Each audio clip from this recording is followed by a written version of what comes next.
بسم الله الرحمن الرحيم وعنا ونكسن داوديال صاحبيال meel kastoo aad joogtaan soo dhawaada kuna soo dhawaada barnaamijka falanqaynta caalamka 20ka bisha Agoosto sanadka 2025 maalin Arbaca ah qodobada qaybtan aan ku eegi doona waxaa kamid ah afar magaalo oo suuragal ay tahay midkood inay ku kulmaan madaxweynayaasha Ruushka iyo sidoo kale Ukraine mid kastaaba magaalada uu diidan yahay iyo tan uu ogol yahay Suuriya oo ay ku bilaabatay Israa'iiliyiinta oo halkaasi calaamadeystay bilaabayna qaybo ka mid ah gudaha Suuriya in deegaameyn cusub ay ka sameeyaan. Madaxweyne Trump wuxuu geesi dagaal ku tilmaamayaa ra'iisul wasaare Netanyahu. Isagana sidaas ayuu doonayaa. Warbixin gaar ahaaneed oo ku saabsan Liibiya iyo dhaqaalaha tirada badan ee loo ballan qaaday balaayinta dollar ee loo fasixi doono haddii ay qaabilaan qaxootiga Falastiiniyiinta. Xamaas waxaa loogu yeertay 60,000 oo askari qorshaha cusub ee miiska la soo saaray Jordan iyo dowladaha kale ee Carabeed oo aad moodo waagu inuu ku bariyay dhaqdhaqaaqa ay hadda ay bilaabeen iyo siday kaga soo horjeedaan qorshaha Israa'iisha weyn dalka Mareykanka ah iyo gobolka Alaska oo isla Mareykanka ka tirsan oo Zelensky iyo Putin lala yeeshay waxyaabihii ka soo baxay waxaa qayb ka ahaa inay si gaar ahaaneed u kulmaan Zelensky iyo madaxweyne Vladimir Putin waliba Putin isaga ayaa dalbaday si gaar ahaaneed in Zelensky ula kulmo oo qof saddexaad aysan dhexdooda ku jirin waxaana soo baxay in madaxweyne Trump arrintaasi uu aqbalay isla markaana waxa loo xil saaray ergeyga gaarka ee Mareykanka u qaabilsan bariga dhexe Steve Witkoff waxa la isku hayaa magaalooyinka ay ku kulmi karayaan dhowr hoggaan oo qaaradda Yurub ka tirsan waxay soo jeediyeen magaalooyinka lagu kulmi karayo aan eegno afarta magaalo ee suuragalka ah watan koowaade magaalada Geneva wasiirka arrimaha dibadda ee Switzerland ayaa wuxuu xaqiijiyay in wadankiisa uu diyaar u yahay inuu qaabilo hoggaanka labada dal ee Ruushka iyo sidoo kale Ukraine waxaana wasiirka uu sheegay inay xasaanad buuxda yacni si wanaagsan u soo dhaweyn doonaan madaxweyne Vladimir Putin inkastoo dacwadii maxkamadda ICC ay taalay haddana waxay yiraahdeen haddii uu ka qayb galayo shirka nabadda waan soo dhaweynaynaa maxkamadda ICC marka madaxweyne Putin oo kaliya loogama yeerine ra'iisul wasaare Netanyahu waa looga yeeray si toos ayuu u tagay magaalada Washington oo dalka Mareykanka ah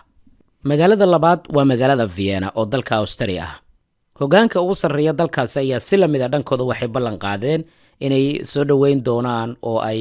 amniga iyo wax walba xaqiijin doonaan haddii madaxweyne Vladimir Zelensky iyo Putin bay ku kulmayaan magaalada Vienna duqa magaalada ayaa warbaahinta la hadlay iyo hoggaanka dalkaasi waxayna yiraahdeen diyaar ayaan u nahay wax walba magaalada saddexaad waa Moscow madaxweyne Vladimir Putin isaga ayaa soo jeediyay in shirka saddex geesoodka oo magaalada Moscow ka dhaco laakiin intii waliba wada hadalka ay telefoonka ku wada hadlayeen isaga iyo Trump laakiin madaxweyne Zelensky ayaa arrintaasi ka soo horjeestay wuxuu yiri marnaba uma safrayo magaalada Moscow magaalada afraad waa magaalada Budapest oo dalka Hungary ah hoggaanka dalkaasi ugu sarreeya ayaa sheegay suuragalnimada inay martigeliyaan kulanka dhex maraya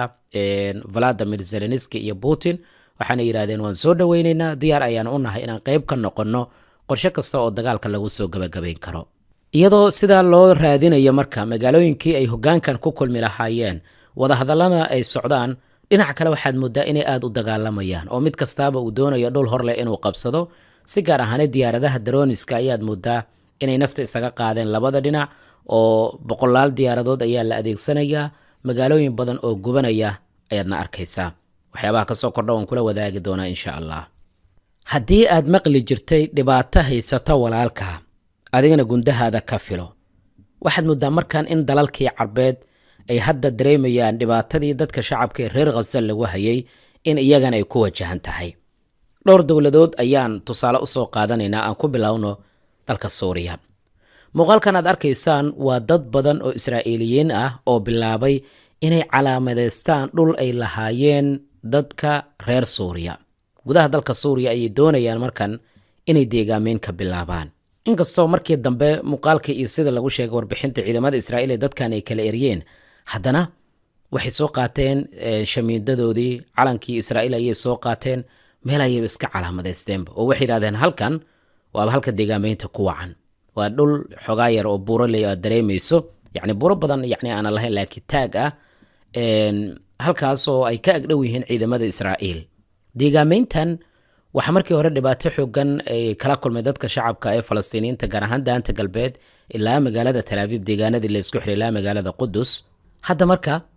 soo ma ahayn wixii yacni dhibaato walaalka haysta guntaadana ka fil maamahdii sidaa ahayd syria ayaa hadda sheekadii ku bilaabatay madaxweyne trumpna marka codkan ayaa warbaahintu ay baahisay kadib markii waraysi uu bixiyey wuxuu geesi ku tilmaamayaa ra-iisul wasaare netanyahu weliba geesi dagaal anigana sidaasoo kale ayaan ahay buu yidhi aan dhegaysano He's a war hero because we work together. He's a war hero. I guess I am too. in hadalkan uu jeediyey madaxweyne Trump waxay ku soo beegantay iyadoo maalmihii lasoo dhaafay aad loo hadalhayo inuu doonayo inuu dagaal uu ku qaado dal kale weliba xilliga doorashada Mareykanka ee aadka u soo dhowdahay isaga oo tusaale u soo qaadanaya Ukraine oo dagaal ku jirta in doorasho aysan ka dhicin aad buu u xil jecel yahay oo muddo badan ayuu doonayaa inuu talada Mareykanka uu sii hayo dhibaatada reer Gaza ay la kulmayaan kaliya Suuriyaanka ma aysan dareemin aan eegno Liibiya waxa ka soconaya Liibiya waxa ka soconaya wada hadallo xoogan oo sida la sheegay lala yeelanayo Israa'iil qorshuhu wuxuu yahay in dib u dejin lagu sameeyo dadka shacabka ee Falastiiniyiinta weliba xubno sarsare oo ka tirsan dowladda qaramada midoobay ee aqoonsan tahay ayaa lagu warramay arrintan inay door ay ku leeyihiin iyadoo ra'iisul wasaaraha dowladda Liibiya Cabdulxaamid Dubayba uu beeniyey wararka sheegaya in Israa'iil xiriir diblomaasiyadeed ay la sameynayaan qaxootiga Falastiiniyiintan ay soo dhaweynayaan laakiin dhinaca kale maxaa soconaya la taliyo sare oo amniga qaranka ah oo dowladda Liibiya oo Ibrahim Dubayba lagu magacaabo qaraabana la ah ra'iisul wasaaraha talada haya ayaa lagu warramaya wada hadallada garwadeen inuu ka yahay waxa loo ballan qaaday in loo sii deyn doono lacag iyaga ay leeyihiin Liibiyaanka lacagtaas oo gaarayso 30 bilyan oo dollarka Mareykanka hadda waa 30 bilyan oo dollar oo markii dowladii Liibiya ay dhacdo Muammar al-Qadaafi uu hogaaminayay gabi ahaanba lacagahaasi waxa lagu xanibay bangiyo ay yaaleen weliba dowlada carbeed ayaa lacagahaasi qaarkood yani qaatay lacagahaas oo suuragal ay tahay in loo isticmaalay xitaa dhibaataynta isla dowlado kale oo carbeed oo islaam ah lacagaha marka Mareykanka uu ballan qaaday in loo sii deyn doono 30 bilyan gaaraya waxay u badan tahay in dowladaha reer galbeedka ama Mareykanka ay ku xaniban yihiin wargeyska Middle East Eye ayaa baahiyay macluumaadka ku saabsan in sargaal sare oo ka tirsan dowladda caalamka uu aqoonsan yahay wada xaajoodkan uu la galay shakhsiyaad Israa'iiliyiin ah kuwa Ameerikaana iyo sidoo kale saraakiil ka socota xafiiska madaxweyne Donald Trump qorshuhu wuxuu yahay markaa in Liibiya ay qaabisho qaxooti badan oo Falastiiniyiin ah qaxootigaasi marka ay qaabilaan kadibna dhaqaalihii iyo waxa la siinayo iyo waxay ku noolaanayaan iyaga shaqo kuma lahan oo waa la bixin doonaa kaliya inay ogolaadaan inay Liibiya dadkaasi ay tagaan ayaa laga doonayaa markay ogolaadaan kadibna 30 bilyan oo hantidii dowladda Liibiya ah ee la xayiray ayaa loo sii deyn doonaa haddama ah lacag cusub oo la siinayo bishii May ee ina dhaaftay la taliyo sare oo ka tirsan xafiiska madaxweyne Trump ayaa lagu warramayaa inuu wada hadallo la yeeshay Ibrahim Dubayba wada hadalladaas oo ku saabsan in xayiraadda laga qaadayo balaayiinta dollar ee reer Liibiya sidoo kalena waxaa loo ballan qaaday inay taageero xoogan caalamka ay ka heli doonaan hantidaasi waxaa la xanibay xilligii madaxweynihii hore ee Mareykanka Mr. Barack Obama horaantii 2011 ka hor inta aanan xukunka laga tuurin hogaamiyihii muddada dheeraa Liibiya hogaaminaya Muammar al-Qadaafi marka waxaad moodaa dowladuhu inay inkirayaan ama ay beeninayaan wada hadallo arrinta Falastiiniyiinta ku saabsan in Israa'iil la yeelanayaan haddana dhinaca kale hoos wada hadal ayaa ka soconaya iyadoo qorshuhu sidaa yahay marka waxa maanta loo yeeray ilaa 60,000 oo askari oo la doonayay inay xoogagga iska cabinta Xamaas ay la dagaalamaan wasiirka gaashaandhigga Israa'iil Yisrael Katz ayaa meel mariyay qorshaha la doonayo in lagu qabsado guud ahaan magaalada Gaza qorshahan oo sida la sheegay qayb ka ah midkii hore uu ansixiyay Eyal Zamir taliyaha ciidamada Israa'iil iyo sidoo kale saraakiisha ciidamada amniga ee Israa'iiliyiinta warbaahintu waxay baahisay marka 60,000 oo askari inay qayb ka noqon doonaan howlgalka cusub 20,000 oo askari dib looga dari doono taasoo wadarta ka dhigaysa 80,000 oo askari iyadoo Israa'iil ay u yeerta marka ciidankan tirada badan haddana dhinaca kale waxaa soconaya qorshe wada hadallo ah oo la doonayo in dagaalka lagu soo gabagabeeyo dhanka Israa'iil ayaad moodaa hadda kubadda inay jirto oo xoogagga iska cabinta Xamaas waxay ansixiyeen ama ay meel mariyeen heshiiska ay soo diyaariyeen dowladaha Qatar iyo sidoo kale Masar heshiiskaas hadda jawaabtii laga sugayay Israa'iil waxaad moodaa dhinaca kale inay u dhigeen waxay taagan yihiin askartaasi waxaan doonaynaa inaan ku qabsanno magaalada Gaza 8 bishan aynu ku guda jirno ra'iisul wasaare Netanyahu iyo xukuumaddiisa ayaa soo diyaariyay qorshaha cusub ee la doonayo in dib loogu qabsado magaalada benyamin netanyahu oo ay maxkamadda i c c baadigoobayso ayaa doonaya dagaal kale oo dheeraad ah in la galo, dagaalkaasoo wakhtiga uu ku dheeraysan karayo. haddaba haddii sidaa xaalka uu yahay, aan wax yar dul istaagno maxay ku kala duwan yihiin soo jeedinta dowladaha qatar, masar iyo sidoo kale maraykanka iyo soo jeedintii hore ee Steve Witkoff ergeyga gaarka ee maraykanka u qaabilsan bariga dhexe. marka aan qaybtan eegayno waxaan rabaa dhowr qodob inaan dul istaagno. waa tan koowaade damaanad qaadka. heshiiska cusub waxaa ku jira wax ka bedelid in lagu sameeyey waxyaabihii ay hore usoo gudbiyeen xoogagga iska caabinta ee Xamaas iyo sidoo kale Israa'iil. wuxuu dhigayaa xabajoojin muddo 60 maalin ah oo ay damaanad qaadayaan dhexdhexaadiyaasha oo maraykanka qayb uu ka yahay. wadahadallada wejiga labaadna isla markiiba la bilaabi doono. xabajoojintuna waxay socon doontaa inta wadahadalladu ay socdaan. hindisihii hore kuma uusan jirin wax damaanad qaad ah, mana uusan dhigaynin in xabajoojinta ay sii socoto inta wadahadalladu ay socdaan. qodobka kale ay ku kala duwan yihiin waa la heestayaasha nool iyo meydadka.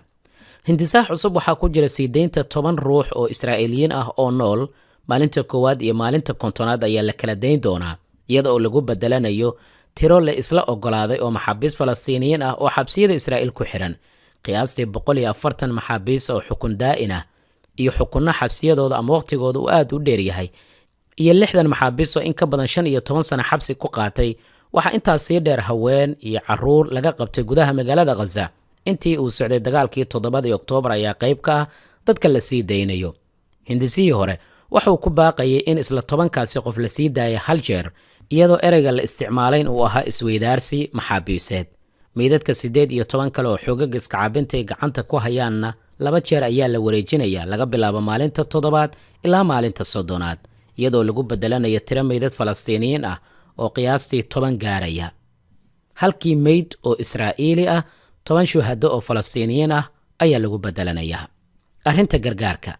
labada hindise haddii aad eegto midkii hore iyo midka cusubba waxay dhigayaan in gargaarka bini'aadanimo oo degdega in la gaarsiiyo gudaha magaalada Gaza laga bilaabo maalinta koowaad, taas oo ka dhigan inaysan halkaa ku kala duwanayn. qodobka kale ee lagu kala duwan yahay waa ka bixitaanka ciidamada Israa'iil. labada heshiisba waxay dhigayaan in ciidamada Israa'iil dib ay ugu noqdaan xariiqihii ama goobihii ay joogeen ka hor jibintii heshiiskii xabajoojinta bishii Maarso, iyaga oo dib ugu guranaya masaafooyinkii horey loo cayimay oo gaaraya ilaa 1 kilomitir meelaha qaar. Israa'iil waxay joogi doontaa iyada oo raacaysa qariirada wax ka bedelka lagu sameeyey ee hindisaha dhexdhexaadiyaasha ee tan ugu dambaysa ah meelaha qaar. xoogagga iska caabinta ee Xamaasna wax ka bedel waxay ku sameeyeen 4 toddobaad ka hor goobta ay ogol yihiin, taasoo ogolaanayso inay ku sugnaadaan dhowr aag oo ka tirsan dhanka Rafax, meel u dhow halka ay aagga Moraag ay ugu magacdareen Israa'iiliyiinta. arrinta qusaysa ama ku saabsan maamulka magaalada Gaza kadib dagaalka, xoogagga iska caabinta ee Xamaas iyo kooxaha Falastiiniyiinta ayaa waxaa lagu warramayaa inay qodobkaasi ay si aad ay kaga doodeen, inkastoo aan macluumaadyo kala bannaankaana la keenin. arrimahaasi waa waxyaabo ay ku kala duwan yihiin labada hindise, kii hore iyo midka maantaba. aragtidaada qaybtoosa ku reeblaagsan muuqaalka la wadaag saaxiibadaada, waad mahadsan tahay. dowladda Urdun ayaa maalintii shalay oo Talaado ahayd waxay si weyn ay kaga carootay waxa loogu yeeray Israa'iisha weyn, waxaanay ku tilmaameen mala awaal oo kaliya ay ku fakarayso ama ay ku riyoonayso xukuumadda Tel Aviv. halka Lubnaan ay sheegtay in hadallada noocaasi oo kale ay yihiin khatar toos ah oo ku wajahan amniga carabta. carabtii waxaad moodaa hadda in hurdada ay ka kaceen oo si weyn ay kaga soo horjeedaan